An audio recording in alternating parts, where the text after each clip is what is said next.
Let's work through some examples in 5.1 where we look at properties of exponents and how they deal with polynomials. So the first example we're going to do is this one. So in this section, we're dealing with exponents. We have a base raised to a power. Remember the number on bottom, we call that the base. This is called the exponent. So if we have a proper understanding of what each of these pieces do, then whether we have letters or numbers or positives or negatives, we should be able to simplify this expression. So the base tells us what we're multiplying together. The exponent tells us how many of those we need. So we need two negative 4's. So negative 4 and negative 4, and we're multiplying those together. So negative 4 times another negative 4. Negative times negative makes a positive. 4 times 4 is 16. And of course, you don't have to write the plus if it's positive, but you can. So either one of these is sufficient. We look at this one. One of the homework problems asks us to evaluate this expression. The one thing I will always encourage you to do is when you substitute numbers into an expression, you place the variable around again.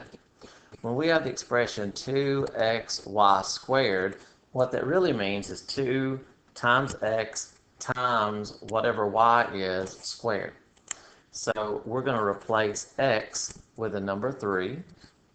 We're going to replace y with the number 6, and that gets squared, raised to the second power. So order of operation tells us we do what's in parentheses first. What inside our parentheses, there's nothing that we can simplify, so we need to do exponents next. So if we look at the exponent, we have 6 being raised to the second power. 6 to the second power means 6 written out twice and multiplied together. If that was a 3, we would have 3 of those multiplied together. If that was a 5, we would have 5 of those. But 6 times another 6 is 36. So we're going to bring down the 2, bring down the 3, and in place of 6 to the second power, we'll put 36. Now we have multiplying as our only remaining operation, so we just go left to right. 2 times 3 is 6, and then do 6 times 36. You can do that by hand, or you can just type 6 times 36 in your calculator, and we get 216. So that's what we get when we substitute those numbers into that expression. One of the key things here, of course, order of operation, but putting parentheses around the numbers that we're substituting in place of our variables. All right. This problem is dealing with one of the properties of exponents.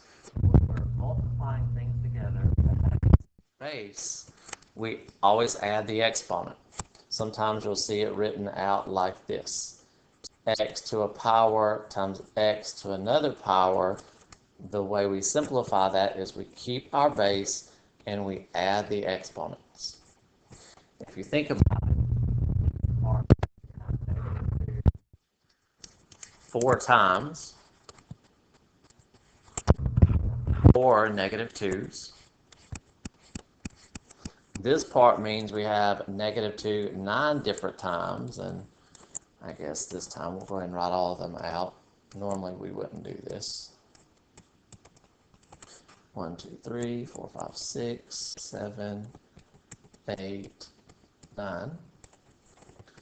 So we have 2 to the 4th power, 4 of those, or negative 2 to the 4th power, times negative 2 to the 9th power. So how many total negative 2's are being multiplied together? We really have negative 2 how many times? Well, we have 4 of them and 9 more, so there's a total of 4 plus 9, or 13 negative 2's being multiplied together. So that's what they want us to do. They don't want us to actually multiply negative 2 times negative 2 times negative 2 until we've done all 13 of those. They just want us to know what this property is. What can we do with those exponents if we multiply them? So one thing to be careful with, we don't multiply these exponents, even though this is multiplication, we add them. And that's because what does an exponent do? It tells us how many total of the base do we need. Well, if we have 4 of this, 9 more of this same base, we have a total of 4 plus 9, or 13 of those negative 2's. We could write these out, but as our exponents get larger and larger, of course, we wouldn't want to have to write all of those out, so simply add the exponents. This problem is similar, but it has a few more factors in it. We have this parenthesis times this parenthesis, and keep in mind also multiplication. If we look inside the parentheses, we only add the exponents when we have the same base. These don't combine. And these don't combine. So inside the parentheses, nothing to do, but all of these multiply together. Times this times that. So we have a total of 4 pieces that are being multiplied together. And remember, when we do multiplication, we can use the commutative property, and we can commute our factors. We can move them around. So that we were given is equivalent to a to the 10th times a to the 5th times b to the 4th. Just move them around, but it's all still multiplied together. The reason for doing that is, notice that these two have the same base. And in the last problem, we saw that if we have the same base, when we multiply them together, we simply add the exponents. So when we combine those, we add those exponents. When we combine these, we add those exponents. Well, wait a minute, there's not an exponent there. But what is the understood exponent? 1. We have a b. We have only one of those, so 1. So if we want to know how many total b's are multiplied together, 1 and 4 more, so 1 plus 4. So we have b to the 5th being multiplied times a to the 15th. We could put the dot there, or we could just call that a to the 15th, b to the 5th. Either one of those are sufficient. So rearrange them like bases. If we're multiplying, add the exponents. Okay, another property that's covered in this section deals with when we have a base raised to a power, and then that whole thing is being raised to another power.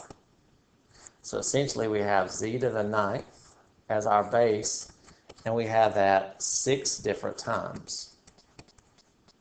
Now, we don't really want to have to write out all 6 of these z to the 9ths. But we could do that and use our property that we use on the previous problems. Since these are multiplied together, what do? We add those exponents. And then when we multiplied it times that one, then we would add that exponent. And then add those, and those, and those. But notice we have a 9 6 different times.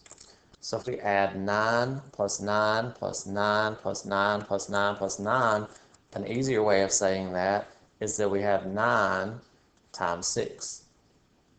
So that's how many total z's we would have. So that would make z to the 54th. So if you watch the lecture videos on Canvas, or if you found the lecture videos in my math lab, you would see that when we have a base raised to a power and then all of that gets an exponent, we simply multiply those exponents together. That will give us how many total z's that we have. And of course, to use the exponent, or the properties of these exponents instead of having to do it out the long way and writing every single one of them. Okay, another property deals with what happens an exponent on the outside of our parentheses, and then we have more than one number on the inside if we have things multiplied together. So we could write the expression 2 times and then simplify it. But one of our properties tells us another way to do that is, you could say, distribute this exponent. 6 is part of our base, so that's going to get raised to the second power. A to the fourth is part of our base, that gets raised to the second power. B to the sixth gets raised to the second power, and C gets raised to the second power. And then we just simplify each one of these. We copy those factors and put an outside exponent of 2. So when we do negative 6 to the second, negative 6 times negative 6, negative times negative is positive 36. When we have a power and that's raised to a power, remember we multiply the exponents. So 4 times 2, so a to the 8th. Again, something with a power and that's raised to a power, so we multiply the exponents. 6 times 2, so b to the 12th. And here we could write an understood 1 here and say that we're doing 1 times 2. Or you could just say we have a c and that's raised to the second power, so we would end up with c to the second. So that's our final answer. These are different letters, so we can't add those exponents or those.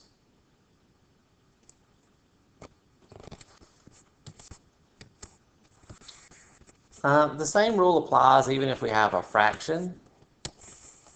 If we have a fraction and all of that's raised to a power, each factor on the inside gets that exponent.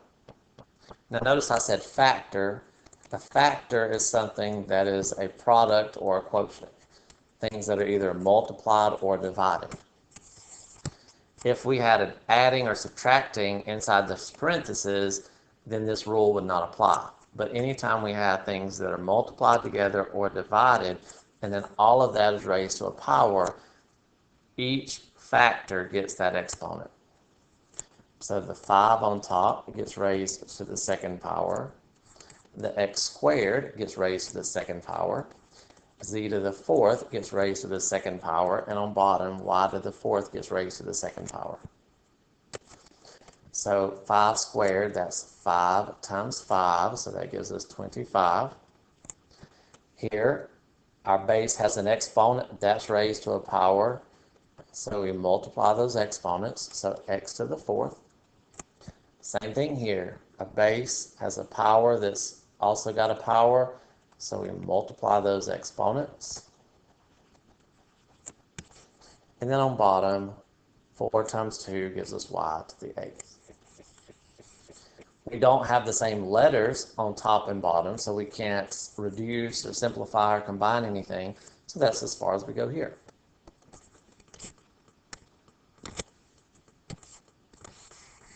Now this one is a little bit different, and this introduces another property. We said that when we had bases that were the same and we were multiplying, we add the exponents. Here we have things that had the same base and we're dividing. Now dividing is the inverse of multiplying. Dividing undoes multiplying. Well, oops, I just wrote that out incorrectly. That's 2 plus 3, not 2 times 3. Well, if division undoes multiplying, what undoes adding? Or what's the inverse of adding? Well, subtracting. So if we're dividing and our bases match, instead of adding the exponents, we subtract the exponents. So here, we're dividing. On top, these are different letters, so we can't combine these exponents, but notice these bases are the same. So to simplify this, we can take the exponent on top minus the exponent on bottom, and that'll tell us how many p's we have left. These match.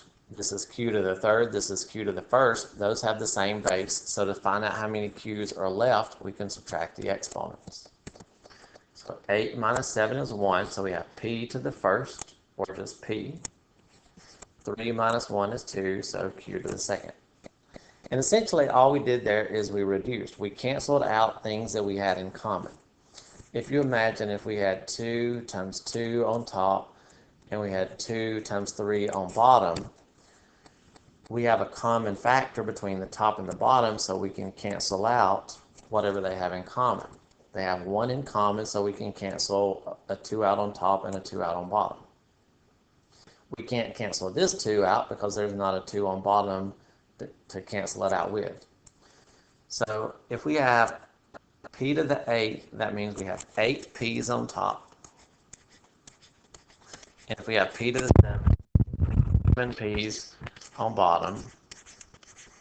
So for every p we have in common, we cancel 1. We cancel those. We cancel all but 1.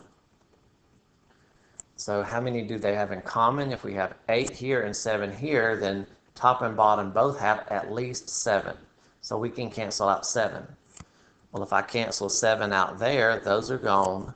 If I have 8 and I cancel 7, 8 take away 7, 8 take away 7 leaves us 1 of those. Here we have some q's in common. We have at least 1 q on top and at least 1 q on bottom. If we cancel 1 q there, that's gone.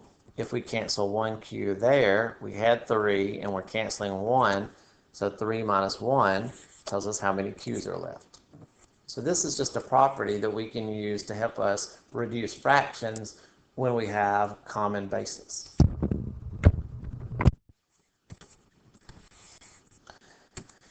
Here, let's start with the letters first. We have C's on top, C's on bottom, and notice we have the same amount. We have 4 here and 4 there. So we can cancel all of those with all of those. We can show that step if we want to. If we're dividing and our bases are the same, we take the exponent on top minus the exponent on bottom. Well, 4 minus 4 is 0. Anything to the 0 power is just 1. It means we have no c's. We just have whatever the understood coefficient is, and the understood coefficient is 1. So those cancel. If we want to know how many d's we have left, we have 9 d's on top, 1 d on bottom. So if we cancel our d's, we take how many we had on top minus how many we're canceling, and that tells us how many d's we have left. Now we can also reduce our coefficients. We find a common factor between these two, and we divide each of these by that common factor. Now some of you might recognize that the greatest common factor between 4 and 52 is 4. But if you don't recognize that, if you just recognize that they're both even, then we can divide each of these by 2. 2 goes into 4 2 times. If you take 52 and divide by 2, you get 26. So if we reduce those both by 2, we get 2 on top, 26 on bottom. Well, notice that reduces again. Both of these are divisible by 2. 2 goes into 2 once, 2 goes into 26 13 times. So once we reduce, we're left with a coefficient of 1 on top, a coefficient of 13 on bottom, and when we subtract those exponents, that tells us how many c's and d's we have left. So we have no c's left on top, so we don't have to write c to the 0. We have 9 minus 1, so we have d to the 8th left on top with a coefficient of 1. We could write that. We don't have to write understood ones. And we have the coefficient of 13 left on bottom. So that's what we get when we simplify that fraction, just using our properties of exponents. Now let's do this one. And this one is similar to the very first problem, but there's one thing that's missing. In the first problem, we had something that resembled this. We actually, I believe, had -4 to the 2nd power. But we had a parenthesis around it. These two mean something completely different. If we have a parenthesis around a number, that whole expression inside the parenthesis is our base, and that's what's being repeated and multiplied together. So a -8 occurs twice, 2 times, and we multiply that together. Negative times negative is positive. 8 times 8 is 64. But if there's not a parenthesis around here, if the negative is not connected to the 8 with a parenthesis, then the 2 is only using the 8 as its base. So this problem is essentially 8 squared, 8 times itself, and then put a negative out front. So 8 times 8 is 64, bring down the negative. Another way of saying this is the opposite of 8 squared. 8 squared is that. We want the opposite of it. So the opposite of 64. So just be careful, because there is a difference between whether we have a parenthesis around our base or not.